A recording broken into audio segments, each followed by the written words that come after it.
Բարև ձեզ հարգելի հեռուստադիտողներ, Եվրոմեդիայի տաղավարում այսօր զրուցելու ենք հասարակական քաղաքական գործիչ Նաիրա Զորաբյանի հետ։ Տիկին Զորաբյան, շնորհակալ եմ ընդունելու համար հրավերը։ Տիկին Զորաբյան, այսօր ամենաշատ քննարկվող, այսպես ասած, իրադարձությունը առավոտյան վարչապետի մամուլի խոսնակ Նազելի Բաղդասարյանը հայտնեց, որ ԱՄՆ նախագահը Հայաստանին առաջարկել է դառնալ Խաղաղության խորհրդի մշտական անդամ։ Եվ ինչպես արդեն հայտնի է, մշտական անդամակցության համար $1 միլիարդ պահանջվում է, դա է պայմանը։ Հիմա այստեղ մի փոքր տարակարծություն կա այն առումով, որ նախ Նիկոլ Փաշինյանի խոսնակը հայտնեց, որ սիրով եւ պատասխանատվությամբ ընդունել ենք այս առաջարկը, հետո մի փոքր ավելի ուշ Սարգիս Խանդանյանը արտաքին հարցերի հանձնաժողովի նախագահ ասաց, որ դեռ պետք է քննարկենք, այսինքն կարծես այս առումով էլ, դեռ ինչ որ համաձայնություն չկա, նախ ինչ է տալու Հայաստանին այս խորհրդին անդամակցությունը։ Տեսեք, Թրամփի վարչակազմը հերթով դուրս է գալիս միջազգային բոլոր կառույցներից։ Միայն վերջին 1 ամսվա ընթացքում Միացյալ Նահանգները հայտ է ներկայացրել 66 միջազգային կառույցից դուրս գալու, այդ թվում ՄԱԿ-ի 33 կառույցից, որոնք վերաբերում են խոսքի ազատությանը, մարդու իրավունքներին, միգրացիոն խնդիրներին, այդ թվում Վենետիկի հանձնաժողովից, Եվրոպայի խորհրդի, եւ վդրուկ Թրամփը Նիկոլին առաջարկում է $1 միլիարդ վճարել եւ դառնալ Խաղաղության խորհրդի անդամ։ Գիտեք, ես դեմ չեմ, որ Հայաստանը լինի լրջագույն կառույցների ներկա, որտեղ հնարավորություն կլինի քննարկել նաև Հայաստանի արտաքին եւ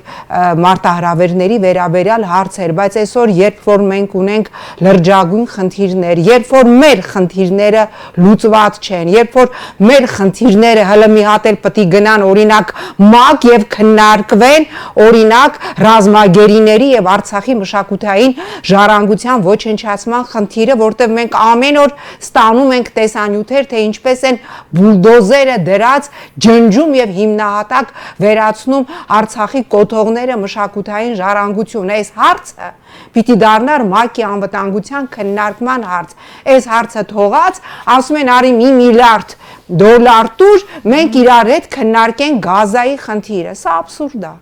Նախ Հայաստանը հավելյալ այդ $1 միլիարդ ունի կազմակերպության անդամակցելու համար, ու իդեպ այսպիսի տեսակետ է նաև կարդում, որ արդեն Թրամփի նախաձեռնության պես խորհուրդը կարող է ընդհանուր միջև մրցակից դառնալ ՄԱԿ-ին, այդպիսի մի տեսակետ փորձագետներից մեկը հայտնել է։ Ես չեմ բացառում, որտեղ մենք տեսնում ենք, որ Թրամփը որպես էքսցենտրիկ անձնավորություն ոչ միայն փորձում է վերաձևել աշխարհը, ոչ միայն մենք տեսանք, որ վերցրեց եւ սեփական երկրի նստավայրից նախագահին ու նրա կնոջը առևանգեց, գողացավ բարիս բուն իմաստով, մենք տեսնում ենք այնտեղ կղզիներ ա ուզում իրան բռնակցի, ինչ որ աբսուրդագույն հայտարարություններ անում, այլև ալտերնատիվ միջազգային կառույցներ ա փորձում ստեղծել իր ծնունդ կառույցները։ Այստեղ մենք գործ ունենք իմ կարծիքով ոչ առողջ մտածողություն ունեցող մարդու հետ։ Հիմա Թրամփը տառապում է նապոլեոնիզմով եւ այս իր վիխտկաները այդ սեփական իմ կարծիքով լրջագույն հոգեկան հիվանդության խնդիր են եւ պետք չի այդ հայտարարությունները լուրջ ընդունել, որտեղ վաղը նա կարող է զարթնի, ինչպես մեր շատ հայտնի ղեկավարներ եւ բացարձակապես այլ հայտարարություն անի։ Այստեղ ռեզոնը հարցի գինը սա է։ Հայաստանը ունի $1 միլիարդ խաղաղության խորհրդի լիիրավ անդամ դառնալու համար, եթե ունի,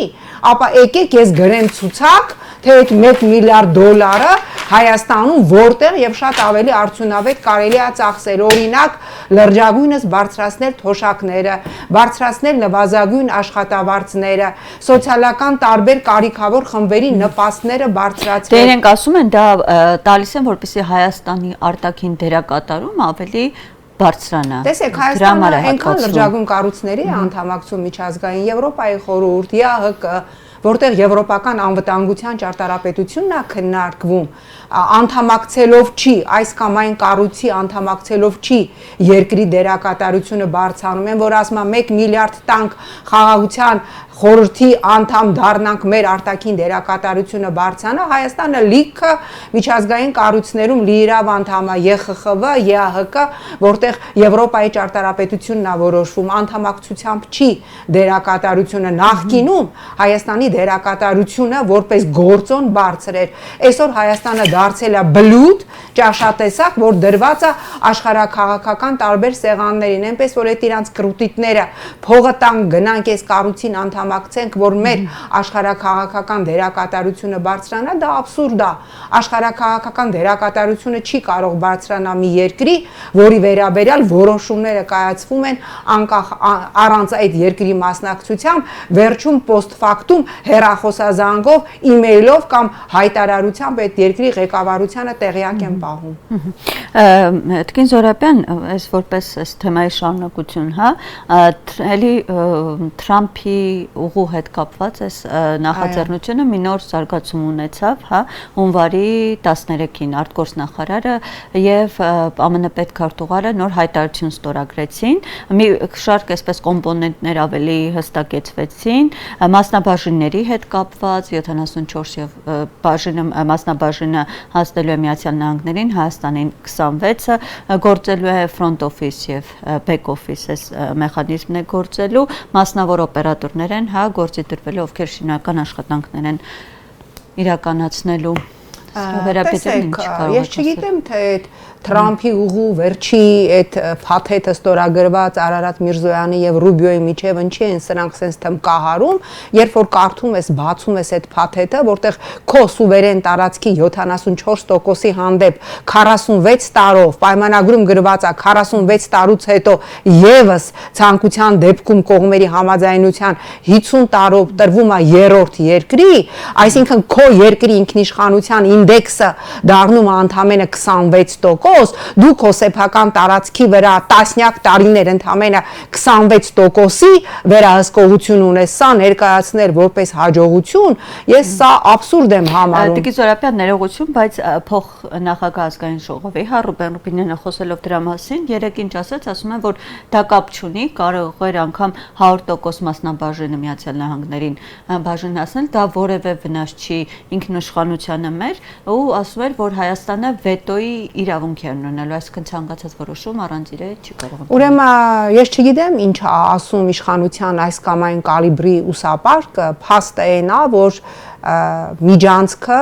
Ալիևի ասած Զանգեզուրի, մեր ասած Թրամփի թրիփը այդտեղ Հայաստանի ինքնիշխանության ինդեքսը ընդամենը 26% է, 74%-ը մեր սուվերեն տարածքի 46 տարով գումարած 50 տարի երկարաձգելու հնարավորությամբ տրված է երրորդ երկրի, իսկ դուք ունեք երաշխիք, որ օրինակ մի ինչ որ փուլի Միացյալ Նահանգները չի որոշի վերապատվիրակել օրինակ Թուրքիային որպես ՆԱՏՕ-ի խոշորագույն երկրորդ բանակը ունեցող երկրի վերահսկողություն մեր սուվերեն տարածքի հանդեպ եւ ի վերջո եկեք չմոռանանք ընդամենը վերջերս Հական Ֆիդանի հայտարարությունը, ով ոչ միայն գոված Նիկոլ Փաշինյանին եւ ասեց, որ Թուրքիայի նախընտրելի տեխնացուն 26 թվականի ընտրություններին Հայաստանում Նիկոլն է, այլ նաեւ Ադրբեջանի սրտով, այո, այլ նաեւ ինչ ասեց Հական Ֆիդանը, ասեց, որ այն ինչ տեղի է ունենում Հայաստան Միացյալ Նահանգներ տիրույթում միջանցքի վերաբերյալ դա բացառապես բավարարում է Ադրբեջանի շահերին, վերջո ինչ է տեղի ունենում, ինչ է շահում Հայաստանը այդ միջանցքից գլոբալ առումով ոչինչ, եթե շատ անկեղծ լինենք, այդ ճանապարհը Միացյալ Նահանգներին էլ պետք է, ճանապարհը ընդամենը Ադրբեջանի մի հատվածը միացնում է Ադրբեջանի մյուս հատվածին, Նախիջևանին թող ինչ որ մեկը հիմա բացի անկապ այսպես հա գերդրական մագդիրներից բացատրի, թե կոնկրետ Հայաստանի շահը, երբ որ քո տարածքի 74%-ը անցնում է երրորդ ուժի վերահսկողության տակ ու բնավ պարզ չի, թե երրորդ ուժը, օրինակ Թրամփը չի որոշի այդ տարածքում վերապատվիրակել վերահսկողությունը Թուրքիային, ասելով ինչ ա եղել, որ ՆԱՏՕ-ի ամենահզոր բանակը ունեցող երկրներից մեկն է, մեր ռազմավարական դաշնակիցն է, սա ներկայացնել որպես հաջողություն, ինչ ասեմ, իրանց չափումներով ուրեմն դա հաջողությունն է։ Տիկին Զորաբյան, իդեպ մինչ այստեղ վստահեցնում են, հա, որ Իրանի հետ կապված որևէ մտահոգություն չկա, ինտենսիվ բանակցություններ են գնում, բայց մենք տեսանք, որ դեսպանը նորանշանակ շատ հստակ ասաց, որ իրենք մտահոգված են, որ Միացյալ Նահանգները Թրամփի ուղին կարող է իր նպատակների համար ծառայեցնել, ավելին շատ կտրուկ կոշտ հայտարարություն հնչեց, որը այսպես ասած Իրանին, հա, ոչ բնորոշ է, քանի որ մշտապես իրենք քաղաքական չափ են հանդես եկել, ասում է տպավորություն է Թեհրանում, որ Հայաստանը վերածվել է կենտրոնի մեր դեմ թշնամական տրամադրված ուժերի։ Ոնց ստացվեց, որ Իրանի հետ հարաբերությունները այս աստիճանի հասցրեցին։ Տեսեք, ինչքան պիտի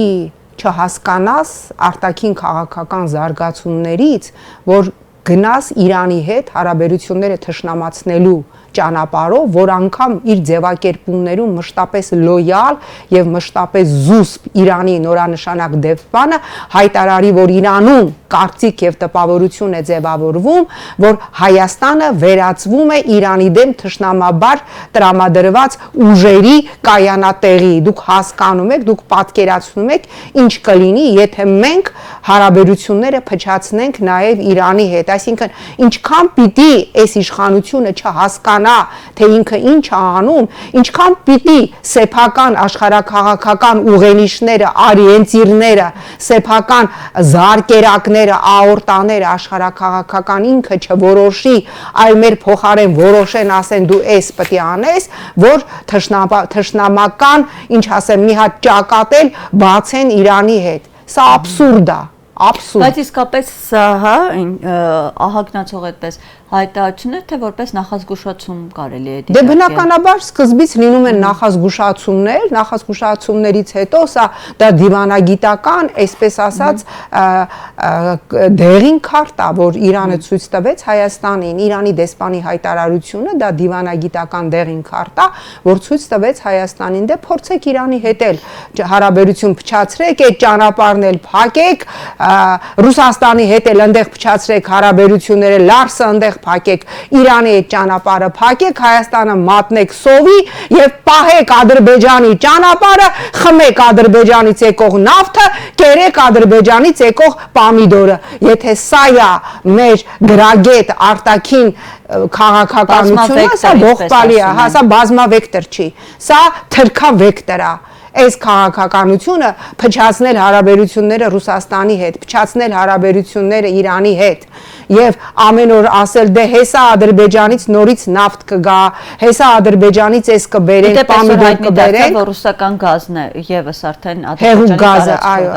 այո, ռուսական հա հեղուկ գազը, ել եմ ասում, սա բազմավեկտոր չի, սա թրքավեկտոր քաղաքականություն է, ցավոք սրտի։ Տիկին Զորաբյան, այսօր եւս մի շատ ուշագրավ, հա,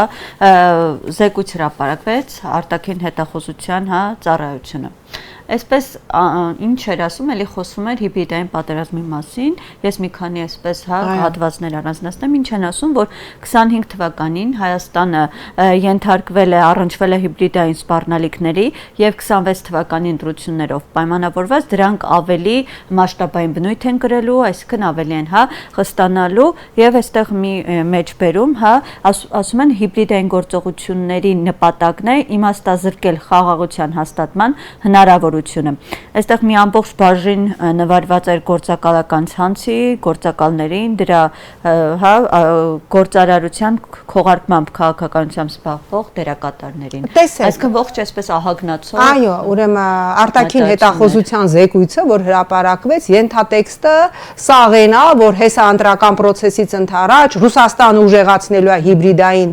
պատերազմը, այն գործակալական ցանցը, որի ենթատեքստերում գրած է բիզնեսով գործարարությամբ զբաղվող գործակալական ցանց, բնականաբար հասկանալի է թե դա ում է ուղղված, կոնկրետ դա ուղղված է Սամվել Կարապետյանին եւ ինձ համար բնավ այդպես ոգևորիչ չէր, որ այս փուլում կուսակցությունը գրանցեցին։ Հիմա հələ կտենանք ընտրական ցուցակում քանի կուսակցություն անտի-Նիկոլ Ճամբարի կլինի, թե քանիսը այս արդեն այս ակնարկներով արտաքին հետախուզության կհրճակվեն գործակալներ, որոնք բիզնեսի անվան տակ գործակալական ցանկերն են տարածում։ Հիմա անոնսեր էլ այսպես են։ Այո, բա հիմա ես էլ եմ ասում, ես մի հատ լեգիտիմ հարց ունեմ,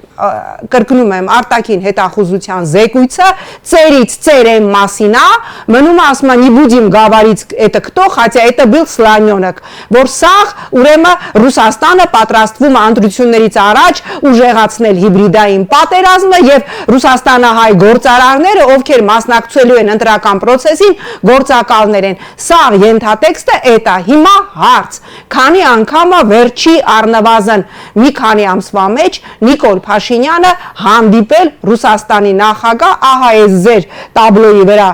նկարված Ռուսաստանի նախագահ Պուտինին հարց, եթե Հայաստանը նման լրջագույն մտավախություն ունի, իր արտաքին հետախուզական զեկույցում էլ սենց մի 1000 տողով արձանագրում է հիբրիդային պատերազմը, խոսում է բիզնեսի անվան տակ գործակալական ցանցի մասին, բայց ինչի մի անգամ այդ հանդիպումներից որևէ մեկի ժամանակ, բացի շնորհակալությունից, բացի նրանից, որ դուք չմտահոգվեք Թրամփի ուղով, որտեղ Ռուսաստանի շահերը այդտեղ եւս հաշվառված են լինելու, Նիկոլ Փաշինյանը չի ասել Վլադիմիր Վլադիմիրովիչ կամ այ տղա, այս ինչ ես անում, այս հիբրիդային պատերազմ ես սկսել կամ քո երկրի հայ